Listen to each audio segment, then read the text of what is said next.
وأحسن منك لم تر قط عيني وأجمل منك لم تلد النساء خلقت مبرأ من كل عيب خلقت مبرأ من كل عيب كأنك قد خلقت كما تشاء كتاب أنزلناه إليك مبارك ليدبروا آياته وليتذكر أولو الألباب۔ یہ کتاب برکت والی ہے جسے ہم نے آپ کی طرف نازل فرمایا ہے تاکہ دانش مند لوگ اس کی آیتوں میں غور و فکر کریں اور نصیحت حاصل کریں۔ اللہم صلی علی سیدنا محمد وعلی آل سیدنا محمد بعدد کل ذرۃ مئۃ الف الف مرۃ۔ سامعین و ناظرین کرام، السلام علیکم ورحمۃ اللہ وبرکاتہ۔ سامعین کرام، سورہ نور آیت نمبر 11۔ آج کے درس کا موضوع یہ ہے کہ اللہ تعالیٰ جھوٹے الزام لگانے والوں کو سزا دے گا۔ آج کے سبق کا آغاز کرتے ہیں۔ سب سے پہلے گزشتہ سبق کا آموختہ ہوگا۔ الزانية والزاني فاجلدوا كل واحد منهما 100 جلدة ولا تأخذكم بهما رأفة في دين الله إن كنتم تؤمنون بالله واليوم الآخر وَلْيَشْهَدْ عَذَابَهُمَا طَائِفَةٌ مِّنَ الْمُؤْمِنِينَ۔ بدکار عورت اور بدکار مرد اگر غیر شادی شدہ ہوں تو ان دونوں میں سے ہر ایک کو شرائط حد کے ساتھ جرم زنا کے ثابت ہو جانے پر 100 کوڑے مارو، جبکہ شادی شدہ مرد و عورت کی بدکاری پر سزا رجم ہے اور یہ سزائے موت ہے، اور تمہیں ان دونوں پر دین کے حکم کے اجرا میں ذرا ترس نہیں آنا چاہیے اگر تم اللہ پر اور آخرت کے دن پر ایمان رکھتے ہو، اور چاہیے کہ ان دونوں کی سزا کے موقع پر مسلمانوں کی ایک اچھی خاصی جماعت موجود ہو۔ الزاني لا ينكح إلا زانية أو مشركة والزانية لا ينكحها إلا زان أو مشرك وحرم ذلك على المؤمنين۔ بدکار مرد سوائے بدکار عورت یا مشرک عورت کے کسی پاکیزہ عورت سے نکاح کرنا پسند نہیں کرتا، اور بدکار عورت بھی سوائے بدکار مرد یا مشرک کے کسی صالح شخص سے نکاح کرنا پسند نہیں کرتی، اور یہ فعل زنا مسلمانوں پر حرام کر دیا گیا ہے۔ والذین یرمون المحصنات ثم لم یأتوا بأربعة شہداء فاجلدوهم 80 جلدة ولا تقبلوا لهم شهادة أبدا وَأُولَئِكَ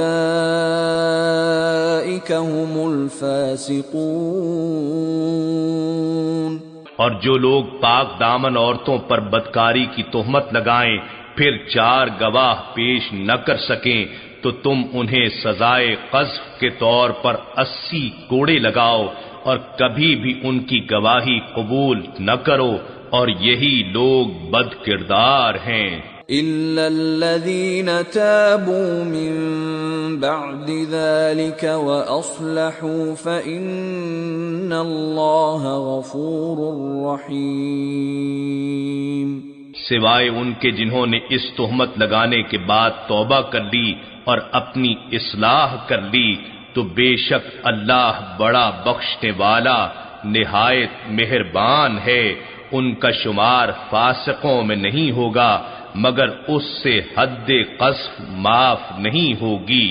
والذين يرمون أزواجهم ولم يكن لهم شهداء إلا أنفسهم فشهادة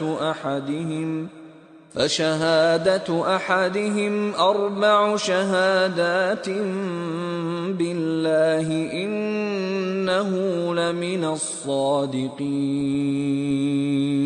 اور جو لوگ اپنی بیویوں پر بدکاری کی تہمت لگائیں اور ان کے پاس سوائے اپنی ذات کے کوئی گواہ نہ ہوں تو ایسے کسی بھی ایک شخص کی گواہی یہ ہے کہ وہ خود 4 مرتبہ اللہ کی قسم کھا کر گواہی دے کہ وہ الزام لگانے میں سچا ہے. والخامسة أن لعنة الله عليه إن كان من الكاذبين. اور 5ویں مرتبہ یہ کہے کہ اس پر اللہ کی لعنت ہو اگر وہ جھوٹا ہو. وَيَدْرَأُ عَنْهَا الْعَذَابَ أَن تَشْهَدَ 4 شَهَادَاتٍ بِاللَّهِ إِنَّهُ لَمِنَ الْكَاذِبِينَ.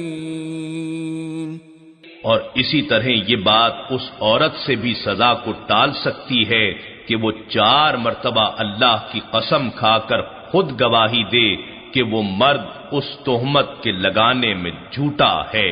والخامسة أن غضب الله عليها إن كان من الصادقين. اور 5ویں مرتبہ یہ کہے کہ اس پر یعنی مجھ پر اللہ کا غضب ہو اگر یہ مرد اس الزام لگانے میں سچا ہو. ولولا فضل اللہ علیکم ورحمته وان اللہ تواب حکیم. اور اگر تم پر اللہ کا فضل اور اس کی رحمت نہ ہوتی تو تم ایسے حالات میں زیادہ پریشان ہوتے اور بے شک اللہ بڑا ہی توبہ قبول فرمانے والا بڑی حکمت والا ہے. سامعین کرام، سورہ نور آیت نمبر 11. ان الذین جاءوا بالافک، جن لوگوں نے بہتان باندھا ہے،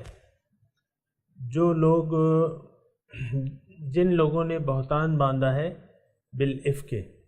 جاؤ بالافک کہتے ہیں جھوٹ، بالکل نرا جھوٹ، بہتان. عصبۃ منکم، یہ ایک جماعت ہے تم ہی میں سے. عصبہ کہتے ہیں 10 اور 40 کے درمیان لوگوں. تو یہ ایک جماعت ہے، ایک گروہ ہے تم میں سے ہے. لا تحسبوه شرا لکم، اس کو اپنے حق میں برا نہ سمجھنا اس واقعے کو. بل هو خیر لکم، بلکہ وہ بہتر ہے تمہارے لیے، اس میں بہتری ہے. لکل امرئ منہم ما اکتسب من الاثم، اور اس میں جس شخص نے گناہ کا جتنا حصہ لیا ہے اس کے لیے اتنا ہی وبال ہے. لکل امرئ، ہر ایک شخص، منہم ان میں سے، لکل ہر یعنی جس شخص نے بھی ان میں سے اس واقعے میں حصہ لیا ہے، مکتسبہ جو حصہ لیا ہے، من الاسم گناہ میں سے، تو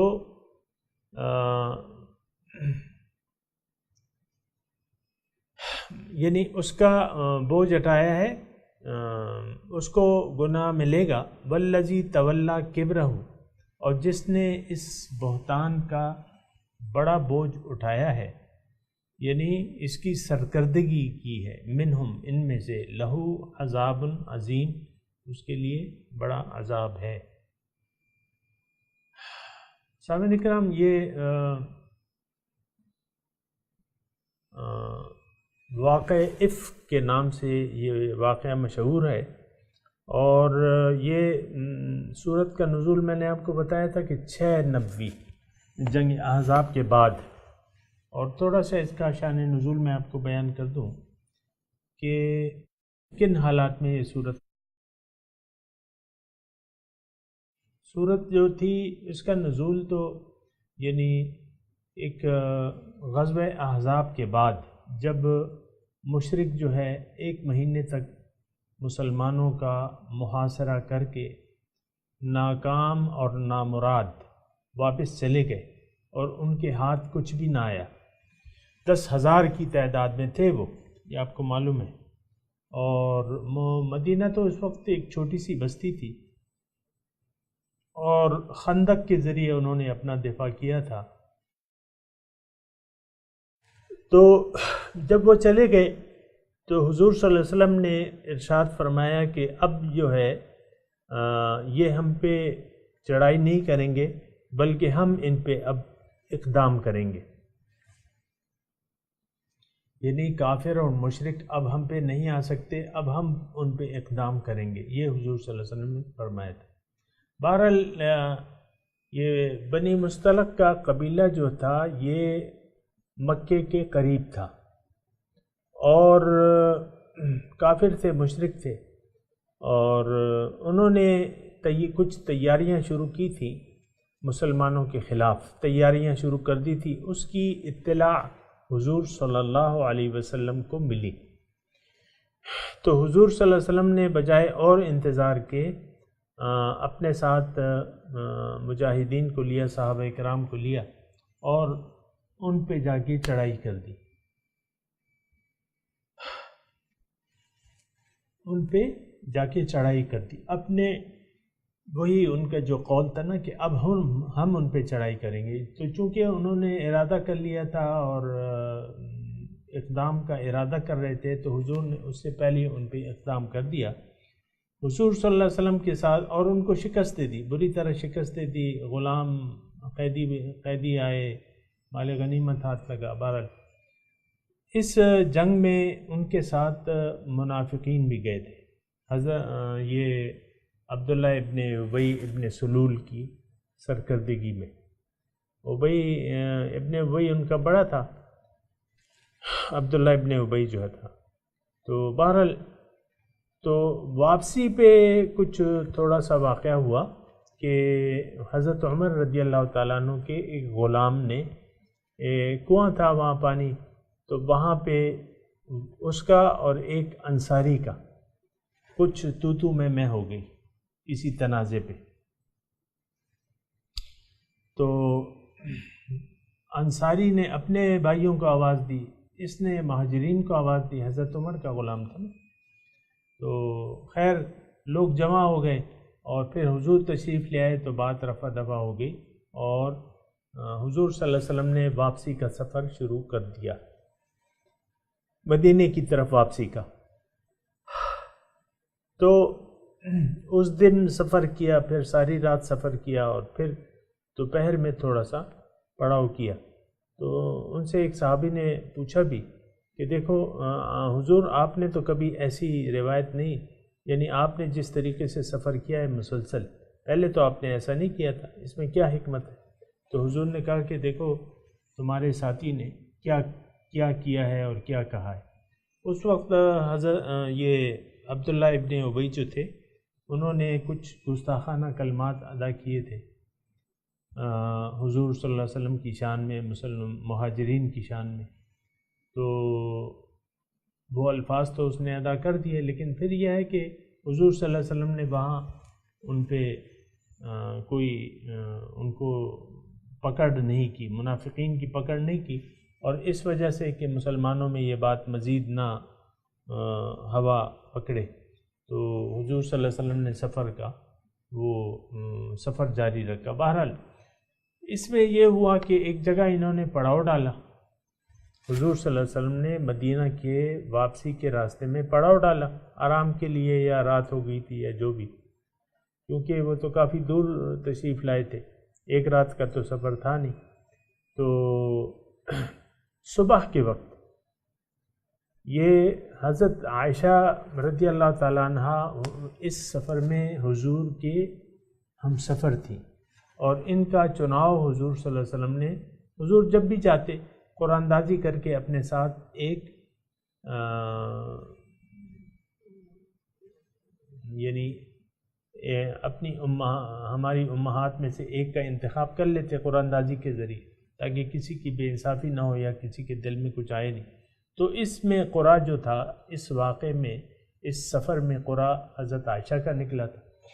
حضرت عائشہ دبلی پتلی، آپ کو معلوم ہے کم عمر تھی، اس وقت کھانا پینا اتنا ہوتا نہیں تھا، اور تو ہلکی تھی، وزن میں ہلکی. ان کا ایک اونٹ تھا سواری کا، جس میں ہودج جسے کہتے ہیں، اس میں وہ بیٹھ جاتی تھیں، اور غلام اس کو ہودج.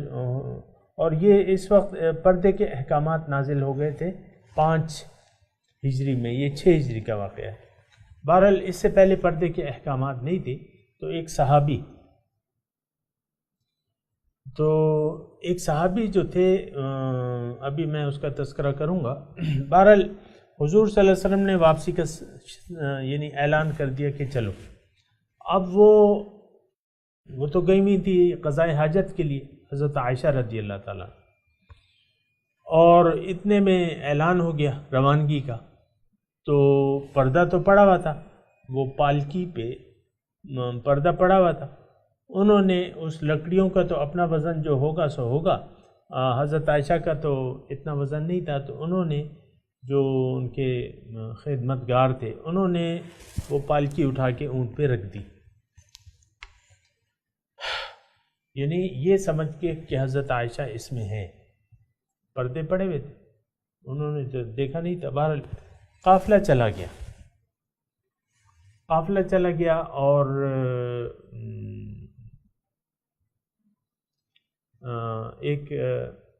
اچھا، اب حضرت عائشہ جب واپسی میں، یعنی قضائے حاجت سے جب واپسی میں انہوں نے اپنا گلا چیک کیا، تو وہ اس میں وہاں ہار نہیں تھا گلے میں. ان کے گلے میں جو بھی ہار تھا، وہ واپس گئیں کہ قضائے حاجت کی جس راستے سے آئی تھی کہ میں اپنا ہار دیکھ لوں. تو وہاں جا کے وہ ہار ان کو مل گیا.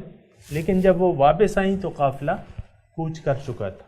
حضور صلی اللہ علیہ وسلم کا قافلہ جو تھا وہ مدینے کی طرف کوچ کر چکا تھا. یہ اب اکیلی رہ گئی، اور یہ چادر اوڑھ کے لیٹ گئی کہ بھئی کوئی تو ہوگا ہمیں، وہ یعنی اس خیال سے اب سفر تو کر نہیں سکتی تھی، پیدل سفر تو تھا نہیں، اکیلی ذات تھی. تو یہ چادر اوڑھ کے لیٹ گئی کہ وہ جب مجھے نہیں پائیں گے تو واپس آئیں گے تو میں یہیں ہوں گی.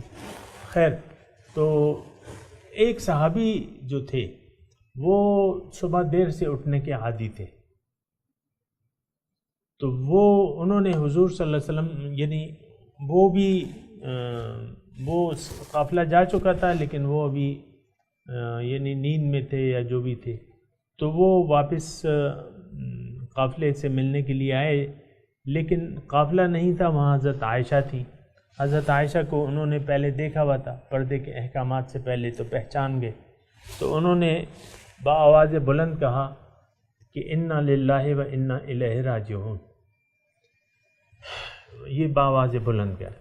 تو حضرت عائشہ فرماتی ہیں کہ میں نے اپنے منہ پہ چادر ڈال لی، اور انہوں نے اپنا اونٹ جو تھا میرے پاس لا کے کھڑا کر دیا، بٹھا دیا، میں اس پہ بیٹھ گئی، اور وہ پھر چل پڑے میرے ساتھ، اور کوئی بات چیت نہیں ہوئی. تو اب اتنا یعنی پھر اتنے میں پھر یہ ہے کہ وہ پھر چلے گئے، مدینہ شریف چلے گئے، اور اتنی مطلب 7-8 گھنٹے کا فرق ہوگا یا جو بھی تھا. تو اب عبداللہ ابن ابی نے ان کو واپسی میں دیکھ لیا کہ یہ صحابی ہیں، اور حضرت عائشہ جو تھیں وہ آئیں. تو انہوں نے آواز لگائی کہ دیکھو تمہاری نبی نے رات کسی اور کے ساتھ گزاری ہے، معاذ اللہ. یہ آواز عبداللہ ابن ابی نے. تو بعض لوگ نے ان کی بات پہ یقین کر لیا، اس کی بات پہ یقین کر لیا بغیر بنا کسی تصدیق کیے، بنا کسی ثبوت کے۔ تو بہرحال حضرت عائشہ کی طبیعت جو تھی وہ بیمار پڑ گئی، واپسی کے فوراً بعد بیمار پڑ گئی اور رہیں، یعنی حضور صلی اللہ علیہ وسلم کے گھر میں رہیں، لیکن ان کو پتہ نہیں تھا کہ کیا ہوا ہے کیا نہیں ہوا یا کوئی الزام لگا ہے۔ یہ تو ایک انہوں نے عبداللہ ابن ابی نے آگ لگانے کی کوشش کی تھی اور پھر آہستہ آہستہ یہ بات پھیلتی گئی نا مسلمانوں میں۔ تو بہرحال حضور صلی اللہ علیہ وسلم کو بھی پتہ چلا کہ یہ اس طریقے سے بات ہو رہی ہے، تو وہ خاموش رہ گئے۔ حضرت عائشہ سے یعنی انہوں نے اس وقت پوچھا نہیں اور خاموش رہ گئے کہ دیکھو، کیونکہ ان کی ذات پہ وہ تھا نا، یعنی حضور صلی اللہ علیہ وسلم کی ذات پہ یا ان کے گھرانے پہ الزام لگا تھا۔ تو بہرحال اس میں پھر حضرت عائشہ بیمار پڑ گئیں، انہوں نے حضور سے اجازت لے لی اور امی ابا کے گھر چلی گئیں بیماری کے دن گزارنے کے لیے جس طرح۔ تو حضور صلی اللہ علیہ وسلم وہاں تشریف لاتے، اس میں حضور صلی اللہ علیہ وسلم نے ان سے وضاحت نہیں پوچھی، حضرت عائشہ سے وضاحت نہیں پوچھی، بلکہ انتظار میں تھے کہ کیا ہوتا ہے یا اس قصے کا کیا رنگ نکلتا ہے۔ تو لیکن حضور کا جو رخ انور تھا اتنا التفات نہیں کرتے تھے، جب آتے تھے اتنا التفات نہیں کرتے تھے۔ پہلے تو حضور صلی اللہ علیہ وسلم حضرت عائشہ سے براہ راست پوچھتے تھے، تو حضرت عائشہ نے محسوس کیا کہ رخ انور میں کچھ یعنی ناراضگی کے اثرات ہیں، یا تو وہ جب آتے پوچھتے کہ بھئی کیسی عائشہ، گھر والوں سے پوچھتے کیا حضرت عائشہ کیسی ہیں، کیف تیکم، یہ الفاظ آئے۔ تو بہرحال یہ واقعہ وقت اس میں گزرتا رہا اور اس میں حضرت حسان رضی اللہ تعالیٰ عنہ کا نام آپ نے سنا ہوگا، اور حضور صلی اللہ علیہ وسلم کے صحابی تھے، مخلص تھے، بدری تھے اور شاعر تھے، اور حضور صلی اللہ علیہ وسلم کی تعریف میں انہوں نے اشعار بھی کہے تھے۔ یہ اس واقعے سے، اس خبر سے متاثر ہوئے اور یہ خبر میں اس میں شریک ہو گئے۔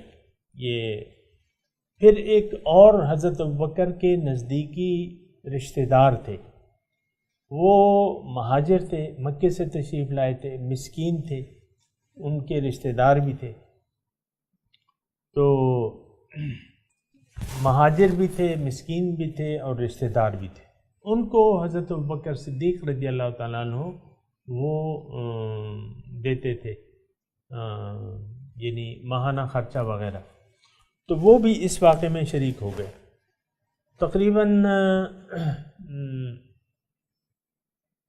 8-10 آدمی یا 10 اس طرح ایک یہ جماعت تھی، تو انہیں کانا پھوسی یہ وغیرہ، تو کچھ مخلص مومن بھی اس میں شامل ہو گئے تھے، کچھ منافق تھے جس کی سربراہی جو تھی، یعنی واقعے کی ابتدا تو اس نے کی تھی بہتان تراشی کی، عبداللہ ابن ابی نے، رئیس المنافقین جو تھا۔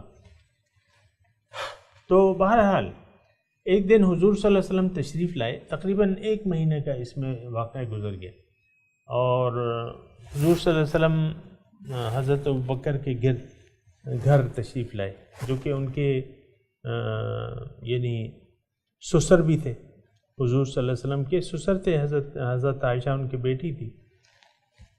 تو انہوں نے، حضرت ابوبکر صدیق بھی تھے اور ان کی بیوی بھی تھی حضرت عائشہ کی امی، ان سب کو بٹھا کے انہوں نے حضرت عائشہ سے کہا، حضور صلی اللہ علیہ وسلم نے، کہ دیکھو انسان سے غلطی ہوتی ہے، اگر کوئی ایسی بات ہوئی ہے تو تم اللہ تعالیٰ کے دربار میں معافی مانگ لو، اور اللہ تعالیٰ معاف کرنے والا ہے، اگر نہیں ہوئی ہے تو تب بھی بتا دو۔ تو حضرت عائشہ نے اپنی صفائی میں یہی کہا نہیں، حضرت عائشہ نے امی سے کہا کہ آپ جواب دیجئے حضور کو، تو انہوں نے کہا میں کیا کہوں؟ حضرت ابوبکر صدیق سے اپنے ابا سے کہا کہ آپ جواب دیجیے. انہوں نے کہا میں کیا کہہ سکتا ہوں. تو بہرحال حضرت عائشہ نے حضور صلی اللہ علیہ وسلم کو یہ کہا کہ دیکھیں ایک بات اگر پھیل گئی ہے اور میں اگر یہ کہتی ہوں کہ میں پاک ہوں اور میں نے کچھ بھی مجھ پہ نہیں ہے الزام، تو آپ لوگ یقین نہیں کریں گے. اور اگر میں کہتی ہوں کہ میں گنہگار ہوں حالانکہ میں نہیں ہوں تو آپ یقین کر لیں گے. تو اس صورت میں میں کیا کہوں؟ تو خیر اس اثنا میں حضور صلی اللہ علیہ وسلم پہ نزول وحی کے آثار آئے، اور وہ آثار ایسے ہوتے تھے کہ لوگ پہچان جاتے تھے. حضور کی ایک خاص کیفیت ہوتی تھی، سخت سردی کا موسم ہوتا تھا، حضور کے صلی اللہ علیہ وسلم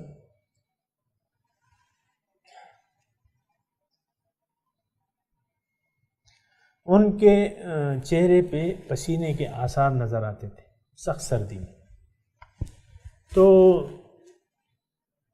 جب وہ کیفیت ختم ہوئی تو حضور صلی اللہ علیہ وسلم نے عائشہ کو آواز دی کہ عائشہ کہ مبارک ہو، اللہ تعالیٰ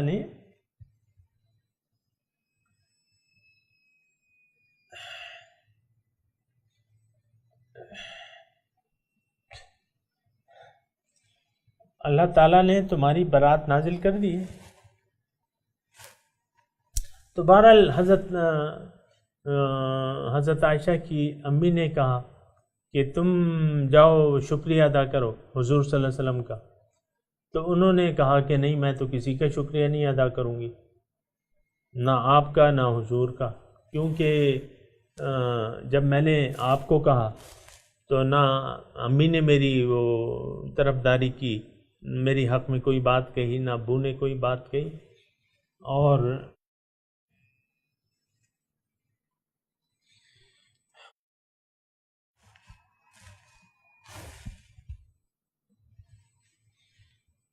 تو ان کا میں تو یعنی اللہ کا شکریہ ادا کروں.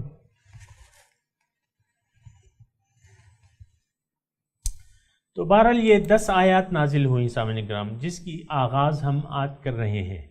یعنی سورہ نور کی 10 آیات، جو پہلی 10 آیات ہیں یہ نہیں، یہ آیات جو تھی نازل ہوئیں. بہرحال یہ سورت تو اسی کے تناظر میں ہے، یعنی انہی حالات کے تناظر میں ہے.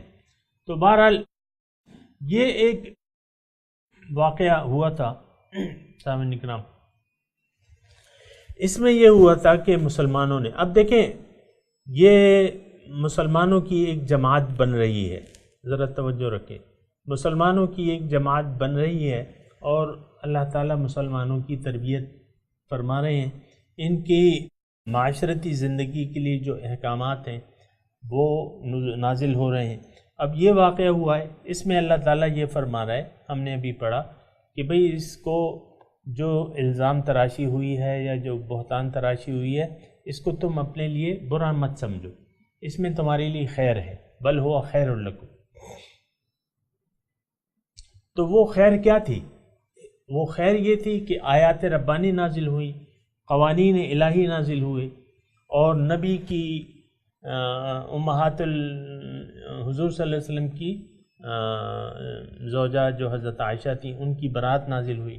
وہ پھر بڑی خوش تھی ان آیات کے نزول پہ کہ میں تو یہ خیال کرتی تھی کہ حضور صلی اللہ علیہ وسلم کبھی ان کو خواب میں آ جائے گا یا ویسے کوئی ان کا اللہ تعالیٰ کی طرف سے کوئی اشارہ ہوگا، لیکن مجھے یہ اتنا امید نہیں تھی کہ میرے حق میں 10 آیات نازل ہوں گی، 10 آیات نازل ہوں گی. تو بہرحال وہ اپنے لیے ایک فخر کا ذریعہ گردانتی تھی. بہرحال یہ واقعہ تھا سامعین کرام، واقع افک کہتے ہیں جھوٹ کو، اور جھوٹ جو اونچے درجے کا جھوٹ ہوتا ہے وہ. تو بہرحال ابھی ہم اس کا پڑھتے ہیں سامعین کرام، اور ابھی تو وقت بھی تقریباً پورا ہو رہا ہے، اور آج جو ہے اس پہ اکتفا کرتے ہیں. اور جو بھی ہم نے یہ آیت پڑھی ہے صرف ایک آیت آپ پڑھ لیں. اعوذ باللہ من الشیطان الرجیم، بسم اللہ الرحمن الرحیم ان الذین جاؤوا بالافک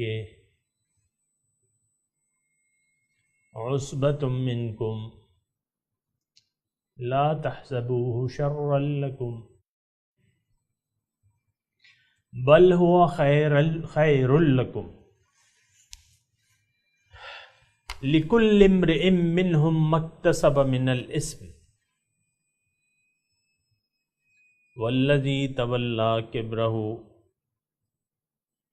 منہم لہ عذاب عظیم۔ سامعین کرام، اب اس آیت کی تلاوت اور ترجمہ سنتے ہیں۔